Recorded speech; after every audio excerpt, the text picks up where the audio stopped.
Hello and welcome to the Complete Hire Equipment WRFL Round 4 preview. My name is Kristen. I'm here with Peppy. Welcome to the show. Hello, Kristen. Yes. So let's get stuck into it. Division 1, Albion take on Point Cook. Should be a pretty interesting game, this one, Kristen. I mean, Albion have been struggling pretty clearly for the last couple of weeks to start the year.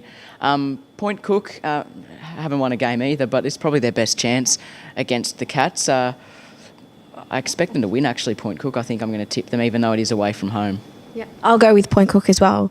Next up, we have Altona Deer Park. This will be a cracking game. It really will be. Altona have been some pretty good touch. They beat Spotswood last week, which was an incredible effort. They came from behind. I think 23 points down they were at one point in that third quarter, so a really good effort to come back. And Deer Park, while we know how good they are, they've been outstanding. Huge win over the Cats last week, but Spotswood were coming off a win against Albion last week and maybe just weren't 100% given they didn't get a great competitive game the week prior. So I think I'm still going to go with Deer Park, though. The Lions are it's hard to tip against them. I'm going to go with Altona. I think they've been building nicely and I think they can really take it up to Deer Park this weekend. Next up, we've got Hoppers Crossing and Spotswood, another great Division 1 game. So Hoppers, really coming off a great performance on Anzac Day last week. 8 goals in the last quarter to overrun Werribee District, so a tremendous performance there against a Spotswood team that sits second on the ladder, 2 wins and a loss as well. It's kind of one of those games where home ground advantage probably plays a pretty pivotal part, so I'm on the Warriors this week, Kristen. Yeah, me too. I think, it's their first home game of 2019, so I think the Warriors will get the job done. St Albans take on Werribee Districts. Yeah, St Albans have been good so far this year. They've won twice and lost once, so they're sitting inside the top 5 at the moment. Whether they can beat Werribee Districts is probably their biggest challenge so far. I mean, so far they've had good win they've lost just to Hoppers Crossing, and that was their toughest assignment so far. So can they take a scalp? We'll find out this weekend, but I'm on the Tigers for now. Yeah, I'll go for the Tigers. I think they'll be disappointed after that Anzac Day loss and ready to bounce back. And last game in Division 1, we've got Sunshine taking on Caroline Springs. Yeah, this should be a really interesting game because Caroline Springs, they've had the one win for the season. It came against Point Cook, 55 points I think it was. So this is a bit of a step up for them. It'll give them a really good indication as to where they sit, I think, in the scheme of Division 1. Kristen, I think the Kangaroos will win, but it wouldn't surprise me if Caroline Springs give them a good run for their money. I think the Kangaroos just. In Division 2, we've got Manor Lakes taking on Newport. It's an interesting one because Manor Lakes haven't won yet, but they've probably been a little bit unlucky. They kicked a really big score against North Footscray early on in the season and were very unlucky to win, given that I think the Devils kicked about 27 goals or something ridiculous. So it was a real shootout. And then the 1-point win loss to Point Cook Central. So they've been pretty close. So I think 0-3. While it doesn't look great, it probably isn't reflective. Newport, sensational last week over Yarraville Seddon. So, really interesting game. I'm going to tip Newport just because Manor Lakes probably haven't quite proven themselves yet, but at home they're tough to beat still. Yeah, I'm going to go with the Storm. Next up, we have North Footscray against Point Cook Centrals. The Devils, they've kicked 20, like you said, 27 goals in round 1, but the goals have dried up in the last couple of weeks. Can they kick a winning score? Well, they can. They're certainly capable, but they're going to have to stop Point Cook Centrals, obviously, who know how to find the scoreboard as well and have been a real surprise package this year. 2-1, the Sharks. They're playing away from home, but they've been very, very good in their first season in Division 2, having won the premiership, obviously. We talked about it end on end, winning the flag last year in Division 3, Kristen. Their only loss, 6 points against Yarraville Seddon, so could very easily have been an unbeaten start, and I expect them to win again. I'm going to go with North Footscray.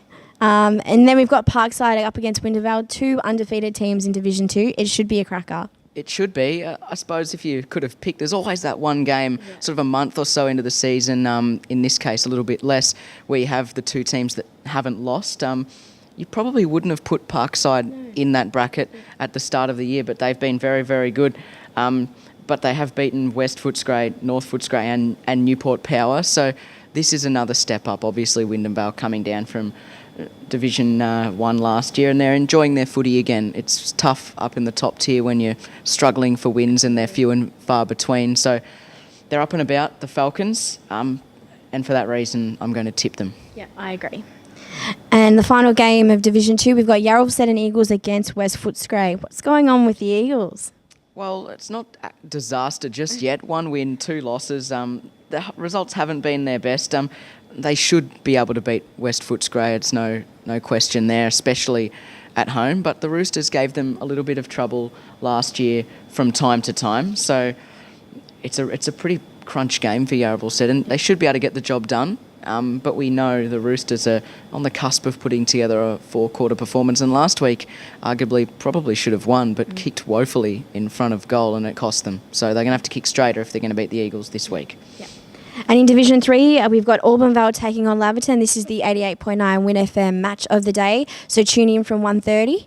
How do you see this match being played out? Well, I expect Auburn Vale to win because they've been good in the early stages. 2 wins and a loss to sit third. Laverton have been good as well, but they were disappointing last week at their own admission against Wyndham Suns. So I don't think this will be a walk in the park for the Cobras. I expect Laverton to bounce back pretty strongly. Heard some strong words from Tom Long, their coach, after the radio game last week. We spoke to him on air and he was pretty disappointed in their efforts. So I expect the Magpies to have a good game this week, but I just easing my way on the side of Auburn Vale. Yeah, I agree. I think Auburn Vale have been really good, and Nathan Black's been a goal-kicking machine, 20 goals in 2 games. So I think the Cobras will get the job done. We've got North Sunshine and Glen Orden. This could be a very one-sided affair. It could, and Glen Orden have been outstanding through the first 3 weeks of the season. They've played a number of good teams. They had a win against Auburn Valley round 2, which was a good indication of how good they are potentially, and they won that one quite comfortably against a team that's come down a division. So it's been a real contrast in fortunes for the Hawks, who were, I suppose, poor last year, but that was expected given where they'd come from the year prior. And they're very, very good right now, and if they can touch up North Sunshine, they're a real contender for sure. Yeah, absolutely. And Sunshine Heights take on Braybrook. Braybrook possibly a little bit tired in their Anzac Day game, given they played Good Friday as well last week, so they were a little bit underdone possibly against Auburn Vale, and it probably showed. So hopefully a little bit fresher against Sunshine Heights this week. So Sunny Heights 1 and 2. It's a good, I suppose, indication as to where they sit as well. A team that's probably going to finish in the top 4 in the Brookers. So I'm going to tip Braybrook, but it's another one of those games where Sunshine Heights are capable. Yep. We've seen Robbie Gretto's name float back onto the team sheet as well the last few weeks, so we know the impact he can have as well. Yeah. And the final game of the round is Wyndham Suns and Tarneet. The Suns got their first win last week, but Tarneet seem to have taken their game to another level this year.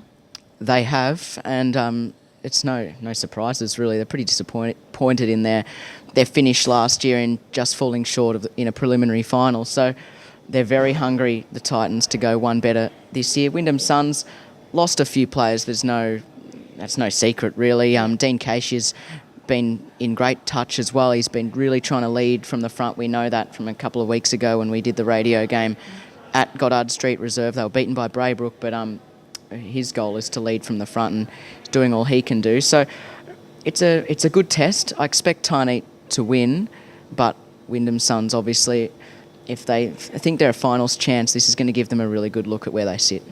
Well, that's a wrap of all the games in round 4. Good luck to your team this weekend.